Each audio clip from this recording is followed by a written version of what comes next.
నిజంగా మాదిగల మీద వెనుకబడినటువంటి సామాన్యుల మీద నిజంగా దాడులు జరుగుతున్నాయి దేశంలో? మీకు తెలుసు కదనబ్బా, మీరు మీడియా మీరు అన్నీ చూస్తున్నారు. ఇవాళ మణిపూర్ పరిస్థితి ఏంటి? మణిపూర్లో మొత్తం గిరిజన బిడ్డలు, వాస్తవానికి గిరిజన బిడ్డలు అణగారిన కులాల బిడ్డలు. అక్కడ వాస్తవానికి ఖనిజాలు ఉన్నాయి, అక్కడ ఉన్నటువంటి ఖనిజాల కోసము, మైనింగ్ కోసము, అక్కడ ఉన్నటువంటి వడ్యూరాల కోసమే అక్కడ మొత్తం మణిపూర్లో ఖాళీ చేయించాలి. అక్కడ గిరిజనులను అణగారిన కులాలను ఖాళీ చేయించాలి. మణిపూర్ను ఖాళీ చేస్తే ఆదాని అంబానీకి దాన్ని అప్పయిపోవాల్సిన అవసరం ఉంది అని ముందే ప్లాన్ చేసి ఆలోచన చేసి ఈ దేశ ప్రధానమంత్రి నరేంద్ర మోడీ గారు ఆలోచన చేసి వాళ్ళను ఖాళీ చేయమంటే చేస్తలేరు. కాబట్టి 1000 మందికి దాదాపు ప్రైవేట్ రౌడీలకు, బీజేపీ గుండాలకు తుపాకులు ఇచ్చి వాళ్ళ మీద పట్టపగలు మహిళల మీద అత్యాచారాలు, మానభంగాలు చేసి చంపేసినటువంటి పరిస్థితి. చెప్పుకోవడానికి కూడా ఎవరు లేరు వారికి. అక్కడ ఉన్నటువంటి గిరిజనులకు, అక్కడ ఉన్నటువంటి ప్రజలకు, అక్కడ మొత్తం మణిపూర్ను ఖాళీ చేయించాలి అనే పట్టుదలతోని ఈ దేశ ప్రధానమంత్రి నరేంద్ర మోడీ గారు ఉన్నారు. ఎందుకంటే అక్కడ ఖనిజాలు ఉన్నాయి, అక్కడ ఉన్నటువంటి వడ్యూరాలు,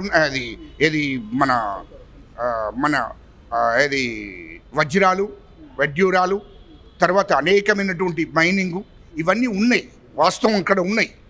అవిటి ఖాళీ చేయిస్తే, వీళ్ళని ఖాళీ చేయిస్తే తప్ప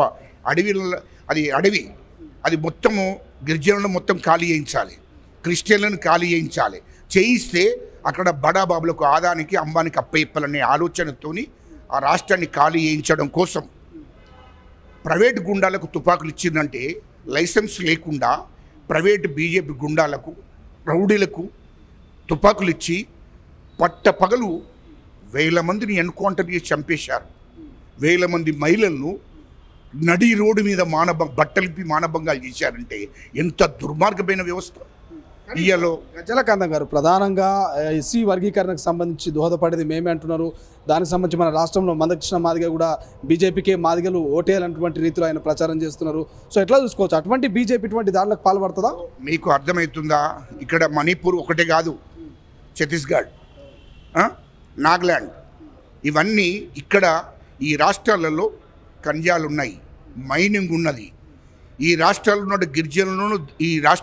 గిరిజనులను దళితులను ఆ రాష్ట్రాల నుంచి ఖాళీ చేయించాలని చేస్తలేరు. కాబట్టి పోలీసులను, ఇటు ప్రైవేట్ గుండాలకు తుపాకులు ఇచ్చి వాళ్ళని ఎన్కౌంటర్లు చేపిస్తున్నారు. వాళ్ళ మీద దాడులు జరుగుతున్నాయి, మహిళల మీద మానభంగాలు జరుగుతున్నాయి. ఇవన్నీ జరుగుతున్నాయి. మందకృష్ణ గారు, మనకు చూస్తలేవా నువ్వు? ఇవన్నీ జరుగుతున్నాయి. హర్యానాలో మన దాడులు, ఇవన్నీ కళ్ళ గట్టినట్టు చూస్తున్నారు, మీడియా చూపిస్తుంది. అక్కడ ఉన్నటువంటి పరిస్థితులు కూడా చూస్తున్నారు. అలాంటి బీజేపీకి ఈ రాష్ట్ర ప్రజలు ఓట్లు వేయమంటే ఎట్లా వేస్తారు అని నేను అడుగుతున్నా. ఇవాళ ఆ రాష్ట్రంలో ఉన్నటువంటి ఛత్తీస్గఢ్ కానీ, నాగాలాండ్ కానీ, మణిపూర్ కానీ, హర్యానా కానీ, ఇన్ని రాష్ట్రాలలో దళిత గిరిజనుల మీద, అణగారిన కులాల మీద, క్రిస్టియన్ల మీద దాడులు జరుగుతుంటే, ఒక దిక్కు చంపేస్తుంటే, ఏమిటికి చంపేస్తున్నారు? వీళ్ళని ఖాళీ చేయించాలి ఆ రాష్ట్రాల నుంచి.